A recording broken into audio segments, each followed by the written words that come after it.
هل تخيلت يوما أن خريطة قديمة ممزقة الأطراف قد تقودك إلى مصير لم يخطر ببالك قط؟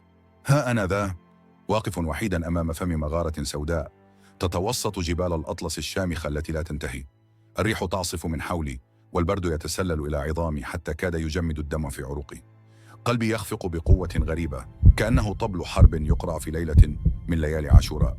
في رأسي صوتان يتنازعان، أحدهما همس بخوف: أيوب، ما الذي جنيته على نفسك؟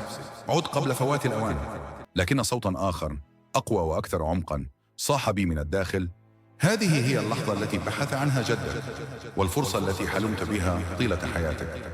أتريدون أن تعرفوا كيف وصلت إلى هنا؟ تعالوا أروي لكم الحكاية من البداية. اسمي أيوب، شاب في العشرينات من عمري. نشأت في مدينة مراكش الحمراء بين قصص جامع الفن وأساطير الأزقة القديمة. منذ صغري كنت مولعا بحكايات الجن والكنوز المدفونة، أعيشها بخيالي أكثر مما يعيشها غيري في ألعابهم. في حين كان أقراني مشغولين بألعاب الفيديو، كنت أقضي الساعات في مكتبة جدي رحمه الله، أغوص بين كتبه القديمة وأتخيل نفسي بطلا من أبطالها. كان جدي رجلا حكيما وعيناه تخفيان أسرارا كثيرة. كان يقول لي دائما: يا أيوب، الدنيا خريطة كبيرة، والكنز الحقيقي ليس الذهب، بل هو ما تتعلمه وأنت تبحث عنه. لم أفهم مغزى كلماته إلا في يوم غير حياتي إلى الأبد. كان يوم سبت عاديا، دخلت غرفة جدي القديمة لأنظفها، وبين الغبار وعبق الماضي لمحت صندوقا خشبيا صغيرا منقوشا برموز غريبة. حاولت فتحه دون جدوى، لكن فضولي انتصر. كسرت القفل فصدر عن الصندوق صوت خافت كأن أحدهم أطلق فيه أنفاس الحياة من جديد. في داخله وجدت أوراقا باهتة وقطع قماش مهترئة، وكنت على وشك إغلاقه خائبا حتى لمحت عيناي لفافة جلدية صغيرة. فتحتها بحذر، فإذا بي أمام خريطة غريبة مرسومة على جلد غزال قديم ومكتوبة بلغة لم أرى مثلها من قبل. رموز ونجوم وحوش وأشجار لا وجود لها في عالمنا. لكن شيئا واحدا كان واضحا: علامة إكس كبيرة فوق سلسلة جبال تشبه جبال الأطلس. تملكني شعور غريب. لم تكن الخريطة مجرد ورقة، بل نداء، رسالة من الماضي. ومن تلك اللحظة تغير كل شيء. ليال متواصلة قضيتها أحاول فك رموز الخريطة. اكتشفت أن النجوم المرسومة تمثل مواقع نجمية حقيقية في ليلة معينة من السنة، وأن الرموز كلمات أمازيغية قديمة نسيت منذ قرون. وبينما تتكشف الأسرار أمامي، كان الفضول يزداد اشتعالا داخلي. قررت أن أتبع الطريق مهما كلفني الأمر. وضعت في حقيبتي بوصلة ومصباحا وحبلا وقليلا من الطعام، والأهم تلك الخريطة التي وضعتها قرب قلبي. انطلقت مع أول خيوط الفجر دون أن أخبر أحدا بحقيقتي. كلما توغلت في الجبال ابتعدت عن صخب العالم، ودخلت عالما من الصمت والعزلة. الطريق كان وعرا والبرد قاسيا، لكن شيئا ما في داخلي كان يهديني. في إحدى القرى الجبلية سألت شيخا عن الجبل المرسوم في الخريطة. نظر إلي نظرة غريبة وقال: يا ولدي، تلك الجهات مسكونة منذ القدم. إن كنت تحب حياتك فارجع من حيث أتيت.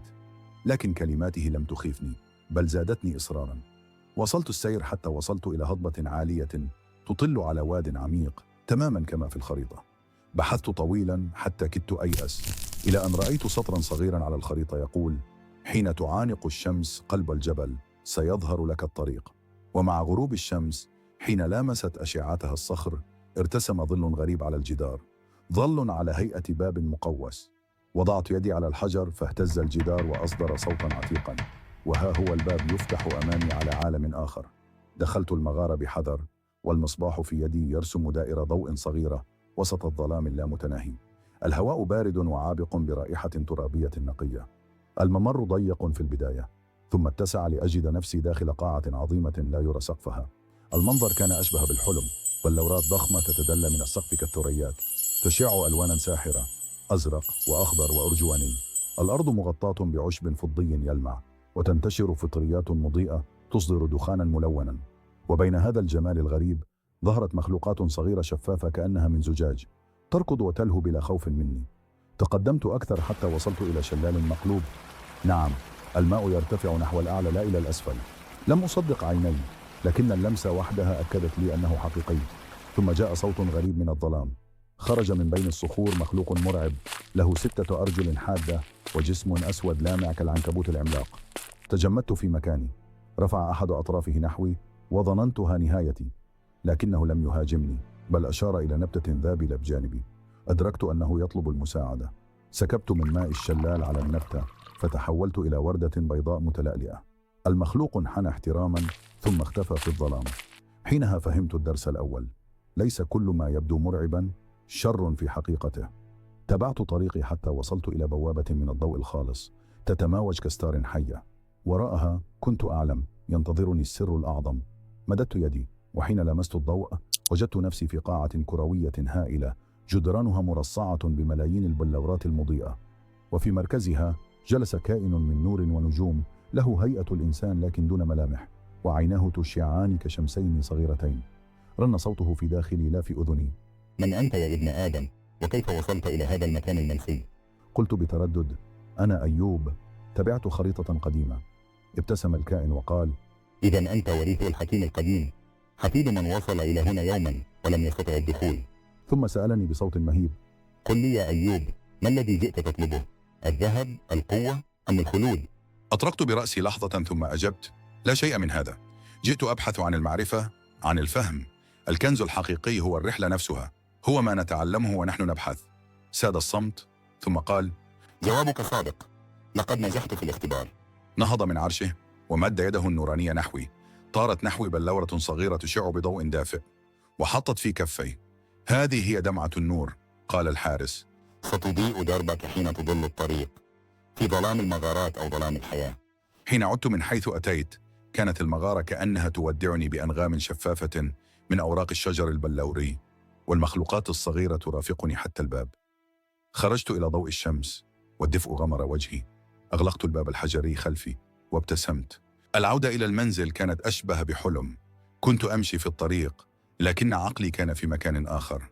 صرت أرى الجبال والأشجار بعيون جديدة. كل شيء بدا لي حيا، كل شيء يروي قصة. لم أعد أرى العالم بالطريقة نفسها كما من قبل. عندما عدت لم يشعر أحد بالتغيير الذي حدث داخلي. بالنسبة لهم أيوب ذهب في رحلة تخييم وعاد، لكنني أعلم أن أيوب الذي ذهب ليس هو أيوب الذي عاد. تلك المغامرة لم تمنحني الذهب، لكنها أعطتني ما هو أثمن. منحتني نظرة جديدة للحياة، واليقين بأن العالم أكبر وأغرب وأجمل بكثير مما نراه بأعيننا. هذه الليلة وأنا أكتب لكم هذه الكلمات، أضع إلى جوار تلك دمعة النور. ضوءها الأبيض ينير غرفتي بهدوء. أحيانا ألمسها فأشعر بتلك الطاقة التي تسري في جسدي، وأسمع القصص تمر داخلي كأنها أنفاس الزمن. وأنا أعلم أن هذه ليست النهاية. كلمات الحارس ما زالت ترن في أذني: الباب سيبقى مفتوحا لك. كانت تلك مجرد البداية. والآن سؤالي إليكم أنتم: ماذا كنتم ستفعلون لو كنتم مكاني؟ هل كنتم ستدخلون إلى المغارة؟ وماذا كنتم ستطلبون من الحارس؟ اكتبوا لي إجاباتكم في التعليقات، وأخبروني عما تودون أن أروي لكم في المغامرة القادمة. ولا تنسوا أن تشاركوا القصة مع من يحب الخيال والمغامرات. إلى اللقاء، نلتقي في القصة القادمة إن شاء الله.